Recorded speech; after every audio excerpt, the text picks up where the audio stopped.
Now, the Bank of England's Monetary Policy Committee has voted to cut the base rate of interest by 1/4 percentage point to 4%. It's the fifth consecutive cut, with the Monetary Policy Committee attributing the decision to the weaker labour market and subdued consumer activity. This was the bank's governor, Andrew Bailey, talking a little earlier. The margin of slack has opened up in the UK economy, and the labour market is continuing to loosen. While we expect it to pick up a little in coming quarters, growth in the UK economy remains subdued. Employment growth is weak, and the ratio of vacancies to unemployment has fallen further. Surveys of capacity utilisation suggest growing spare capacity within firms. And here, risks are more to the downside. While real household incomes have risen over the past couple of years, consumption has not followed suit.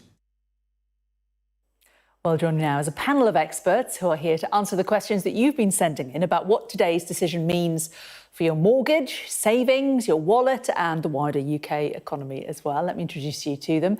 We've got David Hollingworth, who's the Associate Director at L&C Mortgages. Lovely to see you, David. We've also got Andrew Wishart, who's a Senior UK Economist at Berenberg. And we've got Sarah Coles, who's the Head of Personal Finance at Hargreaves Lansdown. Great to see you all.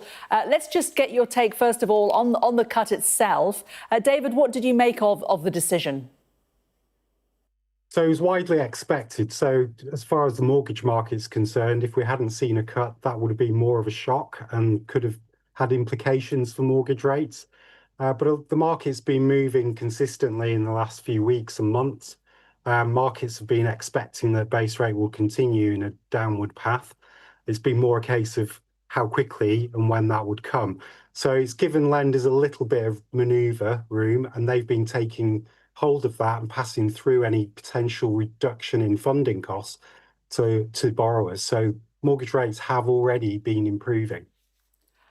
And Andrew, what did you make of the actual decision, plus the split, I suppose, in the Monetary Policy Committee? Yes, it was much closer than I and most other forecasters were expecting. Most people expected a fairly balanced decision with a sort of majority for the 25 basis point cut we got, but also some wanting a bigger reduction and some wanting to keep interest rates on hold. Instead, we only just got a vote for a cut. Out of the 9 members on the committee, 4 members preferred to keep interest rates on hold at 4.25%. So I think it's a sign that the Bank of England is going to slow down the pace of interest rate cuts because it's still quite worried about inflation. So it needs to restrain the economy enough to make sure that it does get inflation back down to target from the latest print of 3.6%. And Sarah, just finally, your thoughts about it today? Yeah, so it hasn't come as a huge shock for much of the market. What's been quite interesting is what that sort of split with the Bank of England means for further ahead. So actually the markets are starting to price in further cuts. So we were sort of expecting maybe the next one round about November, December time. Now we're looking into next year, so maybe even February next year. So that does have an impact on things like mortgage rates and on things like savings rates. So that's really the thing that's moved today.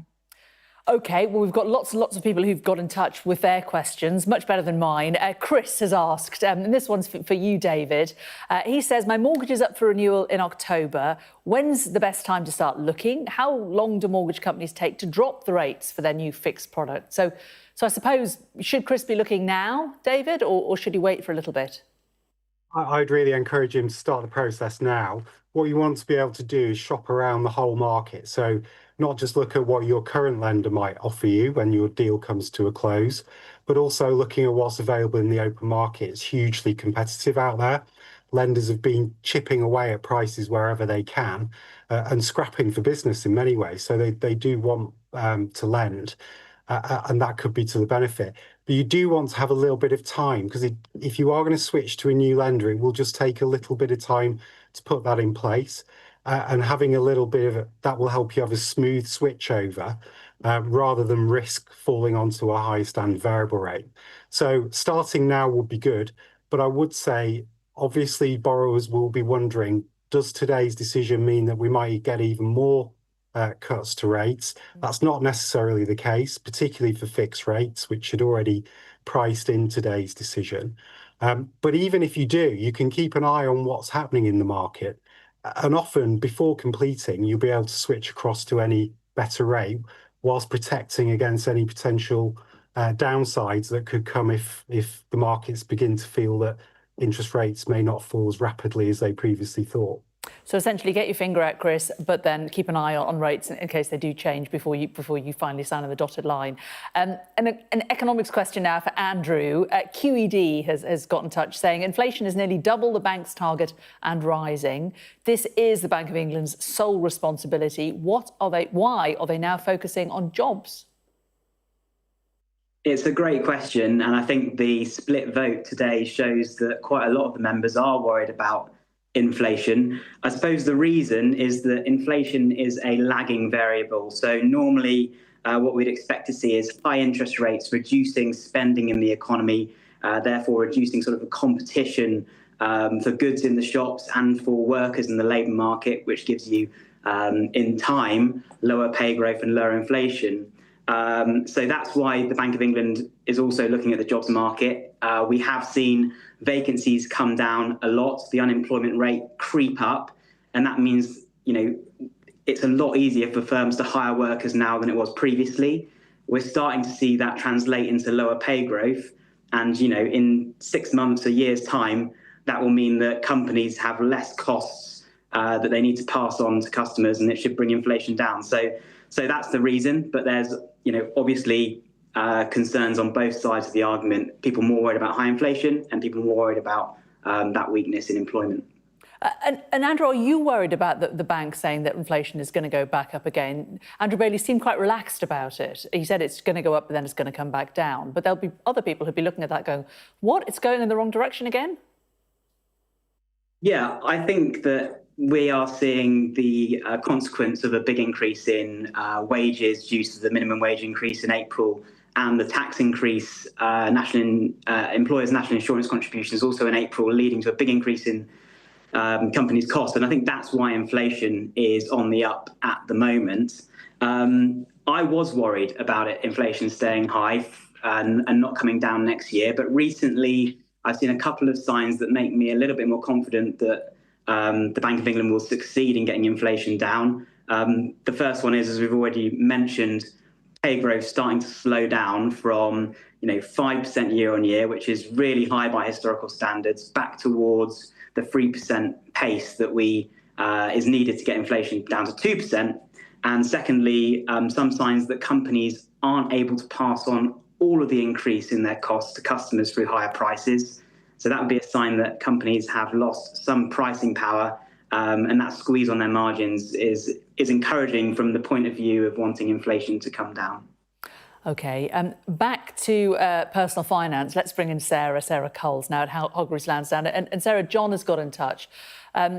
Andrew was talking about inflation being a lagging variable. Well, savings rates are often a lagging variable as well, aren't they? The bank's often much more keen to put interest rates up on a product than drop it on savings. So John asks, why are savings rates always slower to come down?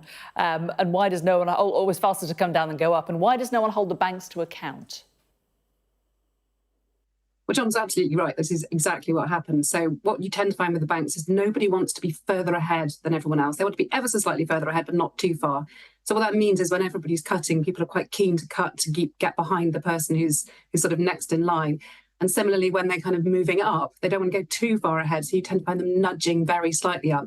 So as a result, it is that frustration that we've already seen these easy access rates fall even before the announcement, and we've seen cuts since. What's really interesting in this market is actually the fixed rate market. Because the sort of the forecasts for what's going to happen in future have changed, it does mean that we've seen some of those fixed rates go up, and we're likely to see more of that happen over the next few days. So anyone who's in the market for sort of fixing their rate, this is actually a really good piece of news, that we will see those rates continue to rise a little bit in the next coming days, and you could find a deal that would really suit you.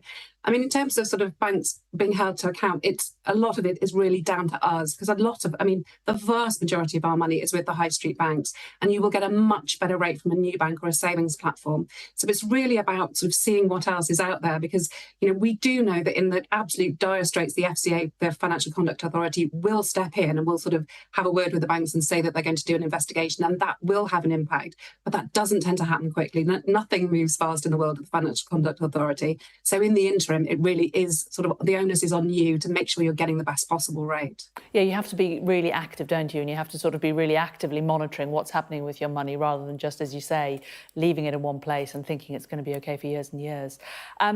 Mortgages, David, we've had a question from TT. Now, he's in the process of buying a house at the minute. I'm assuming TT is male, actually, maybe female.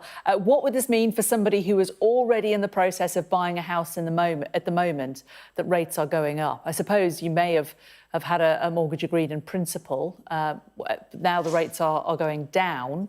What does it mean? Yeah, so mortgage is very much about a moment in time, and that's particularly true when you're buying a new home. So actually, you've got to have that mortgage deal in place, and you can only choose from what's available to you in the market at that time. It shouldn't upset anything in the process. So it should be that TT's probably got actually a mortgage agreed already and an application already approved.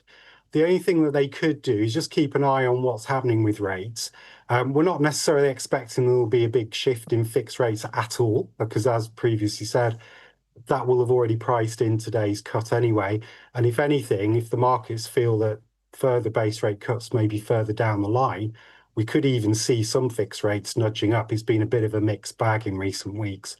So he could just keep an eye, she could keep an eye on what's happening in the market. If they do improve, it may be that they can hop onto a slightly lower rate before they complete. But actually, it shouldn't upset anything in the process. And the bigger picture, of course, with all of these interest rate cuts is how will it help with consumer confidence in the housing market, full stop. We haven't seen activity bounce back in the same way as we might have hoped. But lower interest rates should help to just give that confidence that we are heading back into a lower rate environment after the rapid rise of recent years.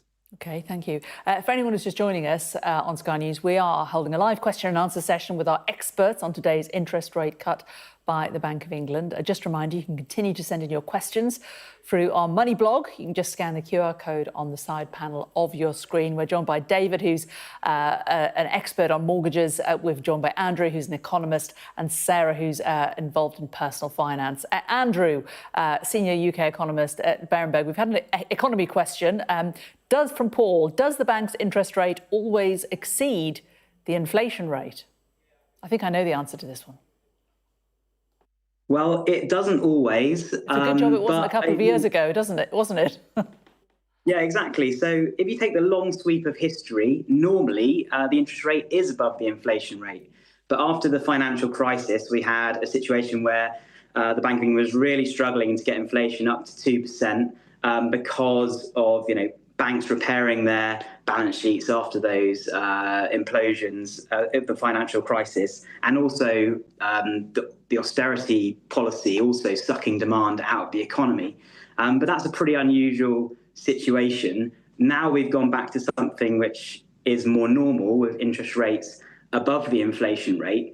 But actually, I think one of the contributing factors to the split decision today, and one of the things that might prevent interest rates continuing to come down as quickly as they had been, is that inflation of 3.6% and expected to increase to 4% on the Bank of England's forecast is catching up with where interest rates are. And what that does is that if you're thinking about what to do with your money over the next year, if you can get 4% on your savings, it might be pretty good, I suppose.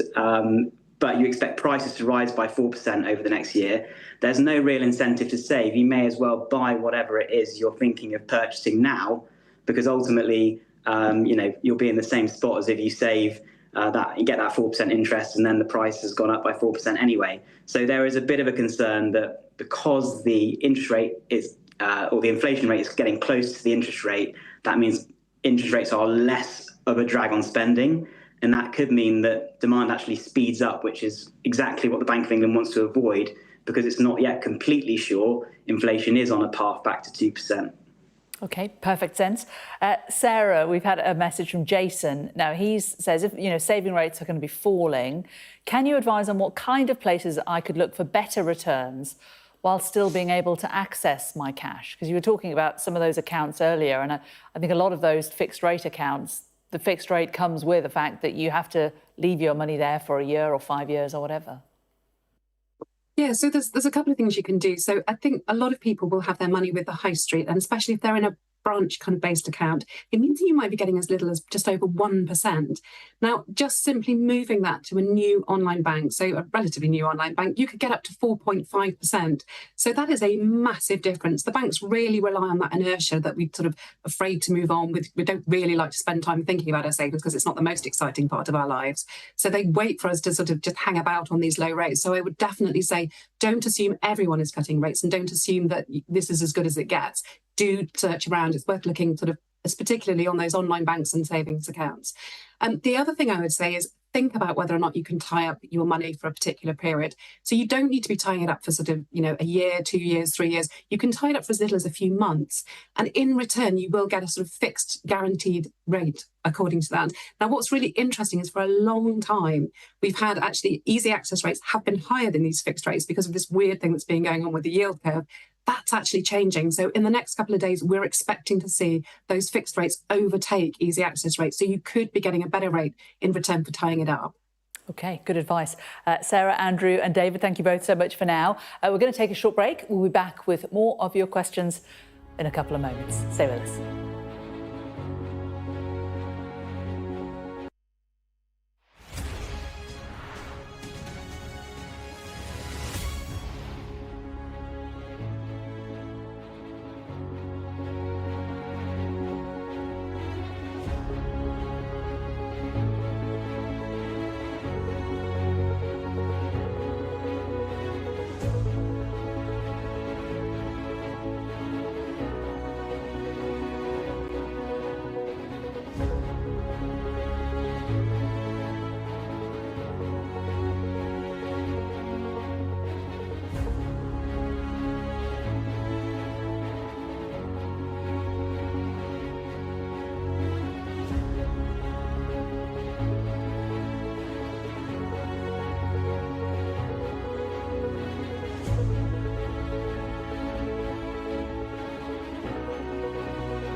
I'm Stephen Murphy and I'm Sky's Ireland correspondent based here in Dublin.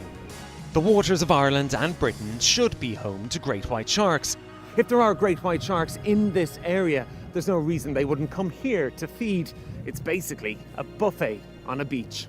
This could be not only a record-breaking storm, but potentially the most dangerous storm ever to hit Ireland.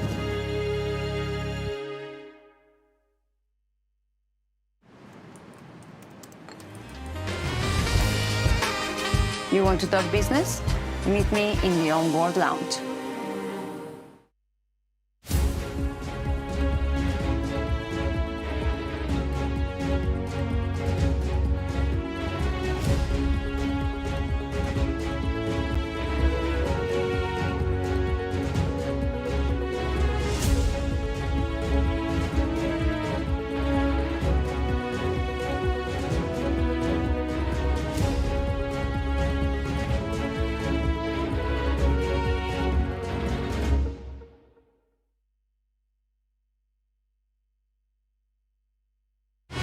Fly Emirates, fly better.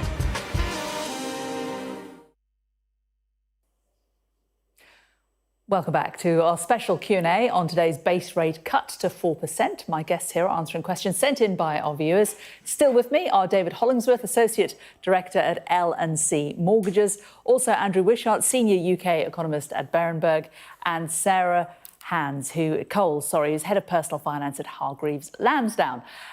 Right, back to David. Belinda's been in touch. She's got a question about mortgages. She says she's due to remortgage later on this year. With the recent price fall, should she be looking at a 2-year or a 5-year fix? And we've also had a message from Bob on Twitter. He also says the same. Should he do a 2 or a 5-year fix? And he also asks about a buy-to-let rate for those with rentals.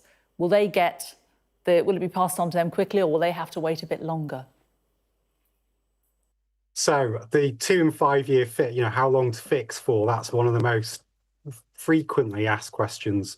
I'm sure there'll be plenty of people up and down the country going through the same thought process. It's worth remembering some people will have been coming off 5-year rates from when we were still in a really low interest rate cycle. So they could be coming off rates which are around about 2%. Sometimes even a little bit lower than that. So it is a big thing for borrowers. We're clearly they're going to be paying higher than that now. And therefore they're anxious about whether they should lock in over the short term or look for some more medium term stability. And it is that stability and security that you need to really think about. So what we've seen more recently is 2-year rates have now dipped back below 5-year rates. For a long time, 5-year fixed rates were actually a little bit cheaper than 2-year. But we've now seen what will typically be seen as a more normal situation, where 2-year rates are going to look lower. But I would urge borrowers to think about what's going to suit them best. Just going straight in for the lowest rate may not actually work out to be the cheapest decision overall. We don't know what's going to happen in the longer run with interest rates. So actually going for a more medium or even longer term stability, because fixed rates are available throughout from 2, 3, 5, or even for the life of the loan in some cases. So you can pick and choose what will give you the better peace of mind, and that's something to think about. There's not a lot between 2 and 5-year rates. We're seeing plenty looking to go for 2-year because they want to review again if rates have dropped.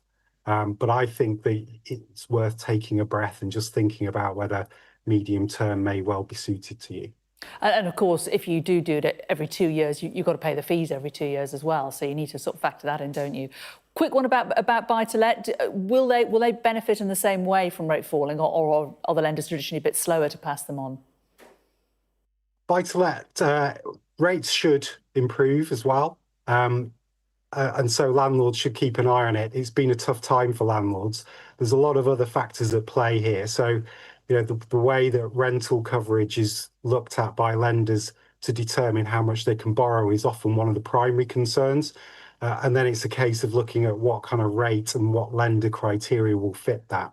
But they should still also be looking at favourably in terms of the interest rate movements that we're seeing, and that is feeding through into mortgage rates as well. Okay. So it's a slightly better outlook, but it's still challenging for landlords on the criteria side. Okay, away from mortgages and onto pensions, let's go back to Sarah Coles, Head of Personal Finance at Hargreaves Lansdown. Sarah, McGill has been in touch. What does the inflation forecast mean for my pension? And I think there'll be a lot of viewers thinking that as well today.